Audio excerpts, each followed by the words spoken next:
Right, so today this is a recording I'm doing. I'm here with myself and me. Today we'll be looking at this car over here, and I'll be talking you through what we've done so far. Right then, so what we have here is a 1962 Series 2A Land Rover, which is mine. And unfortunately, there's quite a bit of a backstory to this. Prior to this, I had no mechanical experience, but I had to. Well, the engine wouldn't start, and actually I turned it over just to keep it running and charge the battery for a bit, and when I heard a rather nasty clunk. That was quite a while ago now, but my initial thoughts were, because I wasn't really a mechanic and I wasn't mechanically minded and I didn't want to do any mechanical stuff to this car, but I just had to force myself to. So my initial thoughts were it was a gearbox, so we took that out, and actually it was an upgraded gearbox anyway, because it belonged to a Series 3, which is the next model up from this car. So I've actually transferred it back to a Series 2 gearbox, which is, in my opinion, better. And that's a more reliable clutch slave system, slave cylinder rather, than the Series 3, which they said was an improvement, but actually it was just to cut costs when they were manufacturing them in the 70s. But yes, as you can also see, there's something else missing, that'll be the engine. So we got the new gearbox in, turned the engine over. It sort of ran a bit, but it kept dying out and cutting off. So next step was to remove the engine and diagnose what that was, and that was incredibly bad news. The actual crankshaft had gone, but I was amazed that it was actually running on a broken crankshaft. I'll probably have to put some pictures in to show you what the engine looked like and what the crankshaft looked like, but I'll take you across to the garage. To be honest, I have to apologise as well. I should really have been documenting this with a lot of videos, but I haven't been. Instead I've been taking photos, but probably would have been more use to you, the viewer, or anybody who's interested, to show what exactly goes on. So at the moment, actually, I've lowered this. This is the engine in its current state of restoration that I've been working on. Annoyingly, over the winter, actually, it was quite damp, so you get little bits of rust on some of these bolts. But I suppose I'll talk you through what we've got. So this is your crankshaft.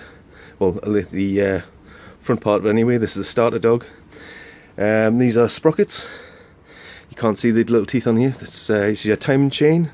It's a damper to stop this bit vibrating. This is your timing tensioner. Tensioner I should say. And that just takes the tension out of this, so it helps you remove it when you're rebuilding the engine. So actually this is a new chain as well, because the other one was, they do actually stretch over time, which is quite remarkable.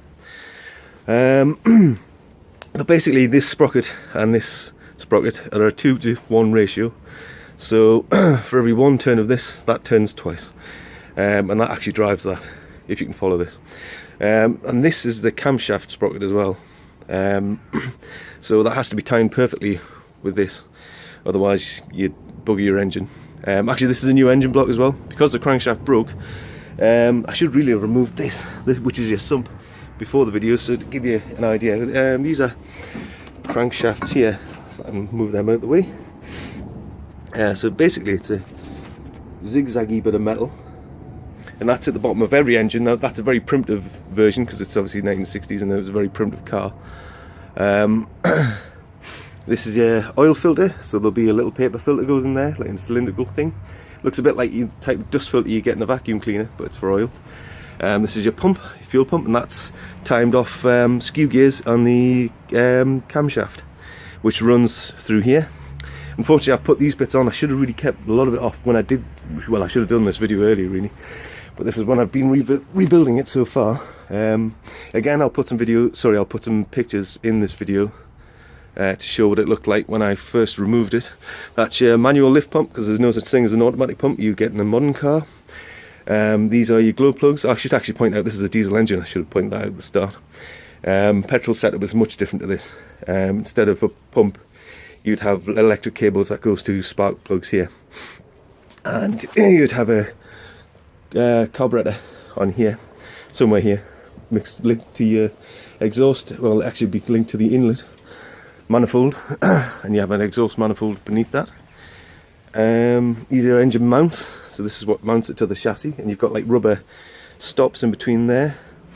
There'll be a spring that attaches onto here. There's a lever that's missing off there because I haven't put it back on yet. That cuts the choke. That'll be to cut the pump off and cuts the engine off. We use that. It's a simple cable, goes through to the dashboard. You pull. Throttle. There'll be a cord here, well, a metal rod. You pull that, pulls that, and that's your throttle. These are the rockers. This is a rocker shaft. So when you turn this round, the crankshaft, that turns the chain, which in turn turns the camshaft, which pushes these push rods. There's actually the other little sliders and rollers in there as well, just to keep everything nice and sweet. And that in turn pushes these rockers in succession, which then transfer that movement to the valves. So that's these here. They open and close valves that are inside here. I don't know if you can probably see the bar. You probably can't. No. But anyway, it's worth a try. And that, of course, you've got the exhaust pipes here, sorry, by the way, and an inlet and exhaust manifold here. So the inlet is the intake of air, so that when one valve goes down for the inlet, I believe it's this one, draws in the air for the cylinder to come up, and then of course you get your little explosion, pushes it back down, and then the exhaust gases will be pushed out when the cam turns to the appropriate time mark. Round here you've got your flywheel, the teeth. I'll probably have to get round. Oh yes, this oil filler pipe, and here you've got starter motor. It's your solenoid starter motor. All this has been restored. That's just your oil check. What do we call it? Gauge. Flywheel. I still can't get round. There we go. It's actually covered in rust, but that'll all soon wear off once it's in use. So that's where your clutch attaches to, and that's where I'll need to put the clutch back on and the clutch cover plate. Soon to be done, and then that links back up directly to that spline shaft you saw in the gearbox rather. It's the back of the camshaft there. It's a cover plate, oil pipes to link, if you can see them, yeah, there we go, to the top. Just creates a nice flow of oil that goes around the engine. Of course you have your coolant as well, of water that goes around it. So yeah, that's about it for so far. Obviously I had no prior knowledge of how to do any of this, so it's been good experience for me, just to wind my neck in and get going. More water pump parts down here, that goes on the top of the engine actually. You need gaskets as well. Oh yeah, I might as well explain that. Between each component you usually have a gasket. If it involves oil running through the particular area inside, it would be no good if you just had two metal mating faces, because it's not enough, because of the viscosity of the oil, it's enough to seep through these gaps. So you use like it's called Hylamar blue. I don't know if we've got some here. This is an empty tube, but basically it's like a blue paste. You can use silicone, but they advise not to, because silicone solidifies, and then eventually, as it breaks down over the years, it ends up breaking off into the actual system and through the oil pipes, and then eventually it can cause serious damage to the engine. So this Hylamar blue is actually, it sort of sets, but it becomes like a putty paste type consistency, so it wouldn't actually damage any of the mechanical components in your engine. This is the front cover plate. It's your crankshaft front oil seal. I've tapped these out and then put screws in, thanks to Steve Morley. Actually I followed his example. This is the original blue. Back in the day, believe it or not, they actually painted the engine. So it's a enamel paint, heat resistant, as you'd expect. Oh yeah, this is your the pump as well. Might as well show you this, if you can see it. You've got to get everything timed up. There's like a skew gear in there, if you can see. There's internals anyway. That'll be, there's little compartments in there where the diesel will be pumped through. And they come out these little nozzles. All the pipes are missing as well, and the injectors are missing, so I haven't put them back on yet. But there's little washers have to go in there to seal, make sure there's no diesel leaking. To time it, you've got to have some marker that will fly around to here, and that's a little pointer there. If you can see, it's not quite clear. But there'll be a little mark appears that was hammered onto the flywheel, the EP mark. And then to time the, so that will be this in position once you get the EP mark on the flywheel.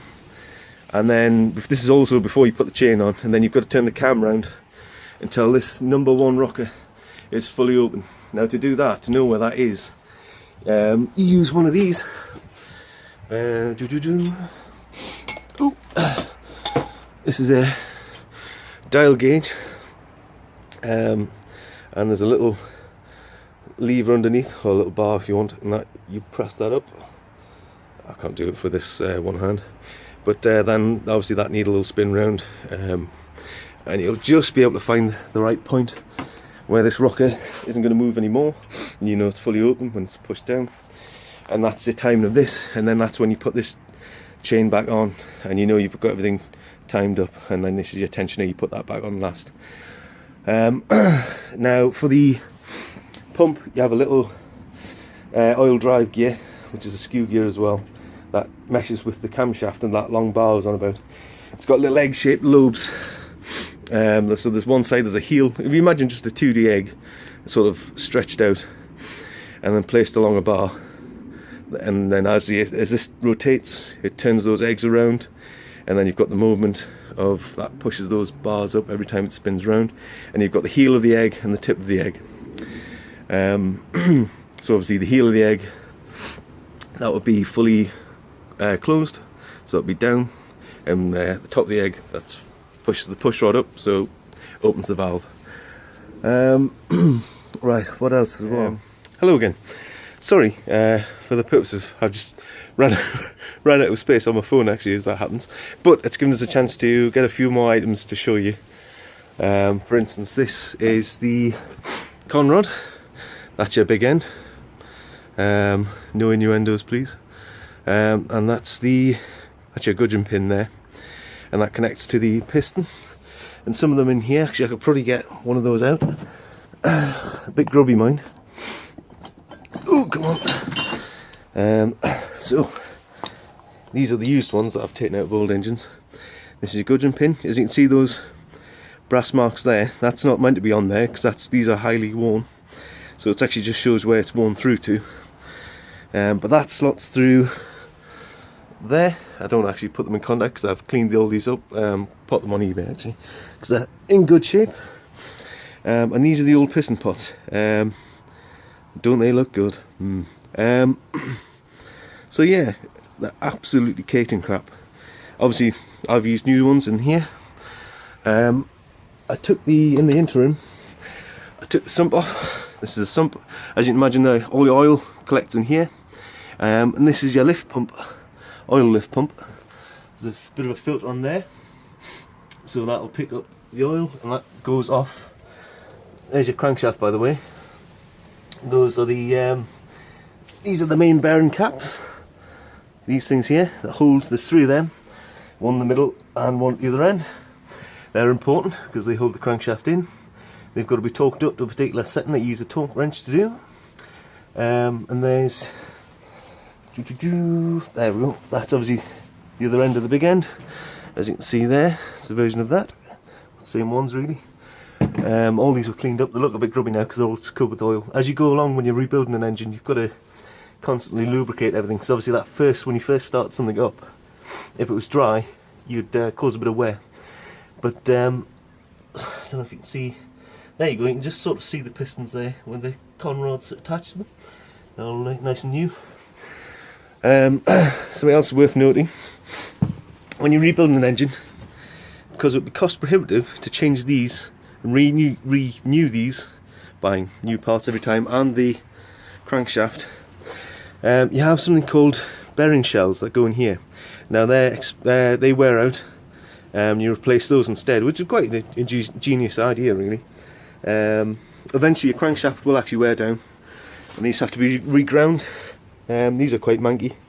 Fortunately the one I've put in, I got off eBay, that had already been reground and checked, and it was in lovely condition actually. You've also got, they go down in stages, so the pistons in here, because I've had this engine block rebored, this is your engine block by the way, and this is your cylinder head, and they attach here, and then you've got your cylinder head bolts, which are these. They've got to be torqued up in this particular sequence. Otherwise, some of these can be known to snap as well. I'm actually worried about these bloody snapping, because as metal gets older, particularly for these are from the 1960s, the properties of metal changes and it becomes slightly weaker. But where was I?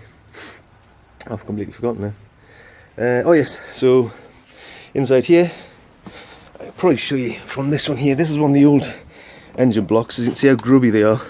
I believe this is the one that was originally in my car that I had to take out and replace.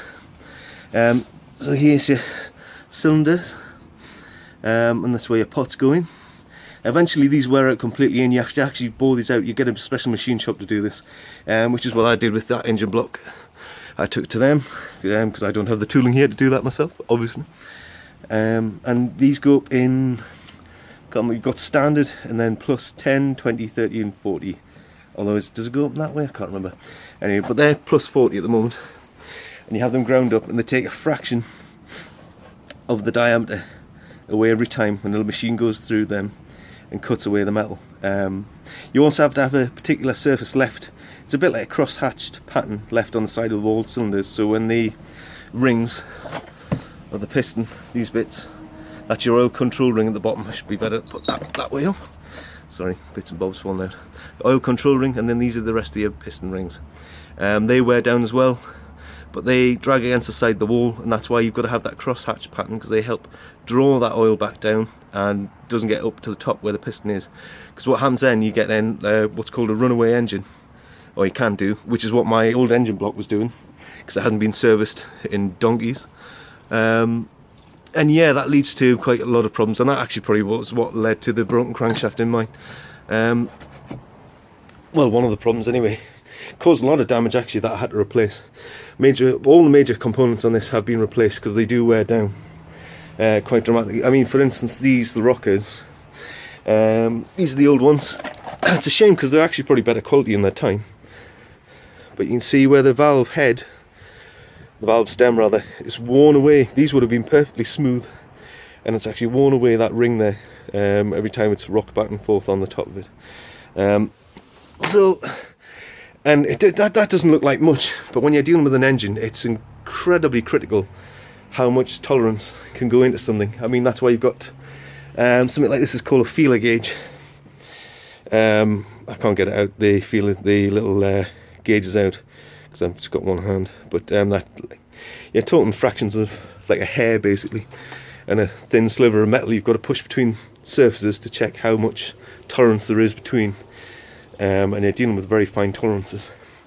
So what else? Yes, alright, so this is where your thermostat goes. On the top for the water, coolant will go down there into the bowels of the engine, a bit like the oil. And that's where that part I was on about before goes on to, down there. Sits on top of there, and there's your thermostat sits in there. So when the engine gets to an optimum temperature, it'll trigger that, and then water will flow through. Obviously on the front cover as well, this is where your water pump is on here. I'll have to show you that in a later video when I assemble the engine a bit more. I had to leave it in this state of disassembly just to show you what everything is. Otherwise I couldn't actually show you these bits because that has to be covered up. I might actually mention, I mentioned that before, but that's, I watched the video back quickly, and that's actually a diesel lift pump. I should have put that there, manual lift pump for this. So yeah, your oil, you've got a drive shaft that goes down and drives that, which links up with the pump. There's no real reason, it's just you can kill two birds with one stone driving it off the camshaft. And that 2 gears are in there, so yes, 2 gears, which turn around and sort of create a suction and draw the oil up and pressurise it and pump it through there. There's one inlet and outlet, and obviously it drives it through that filter there. I think that's the majority of this explained. You've got gudgeon pins as well. You've got to have, they've got to be what's known as reamed. So you'd hammer a bush in, and then that's got to fit. These are sort of cast extruded, slightly larger or thicker than the gudgeon pin, and then you've got to take a gauge and then measure that, and then you've got to have some machine or go down this and machine away this bit of the surface so that pin will fit correctly for that, and it's called reaming. And obviously I had to get someone else to do that for us as well. So yeah, that's about it. That's your flywheel housing, I should point out. There's probably a few other things. More water hoses that lead off to your heater. It's a very primitive heater in the Series 2, but mine's been upgraded to a Series 3. It basically goes around a coil, and then the fan will blow the hot air from the water heated from this engine. That's what that does. Was there anything I missed? Obviously you need a good tool set and what have you. And that's your torque wrench and oil can, just oil everything as you go. In the future, to be honest, actually I didn't want to mount this up so high because I have a feeling if those do go, that's why I had it lower down before. I'll put the tyre underneath there and some matting just to protect it if it does fall. I mean, it won't do much in terms of protection because the weight of that, you certainly wouldn't want to try and lift that by yourself. It would do your back in. Although having said that, the old engine blocks, because I ended up with two, that one's completely knackered because when the crankshaft broke, it bored right into the bearings, the housings, so you can't really do anything with that, unfortunately. And if you put a new crankshaft in there, that would eventually eat through the bearing shells, and it would just do the same again. It would destroy another crank, which is very costly, really. That one is actually, it's all right, but you put as I was saying before, you machine these out and put cylinder liners in after a while, because obviously there's only so far you can machine them, and that's at the end of its lifespan in terms of the cylinders, so they have to be machined out and then sleeves put in, which someone else can do. It's a shame to throw away the engine because even though they're old-fashioned tractor engines, it's still nice to keep them. That's why they actually used to use these apparently in London cabs as well, but because they were waiting around, and because of the old-fashioned oil lift pump, it wasn't lifting enough when they were sitting around waiting for customers. It wasn't pumping enough pressure to the mechanical components within the engine when it's idling, so the components they found would wear out quite quickly, so it wasn't really suitable for the London black cabs. But this is what would have been in them, interestingly enough, back in the day, before they replaced them. So I think that will conclude this video. If you have any questions or if there's anything you can point out to us in the comments below, give us a shout. As I said, I don't know where I'll put the pictures. I'll probably put them somewhere either at the end of this video or somewhere through the video, if you want to pause the video and then you can see the pictures. That's absolutely fine.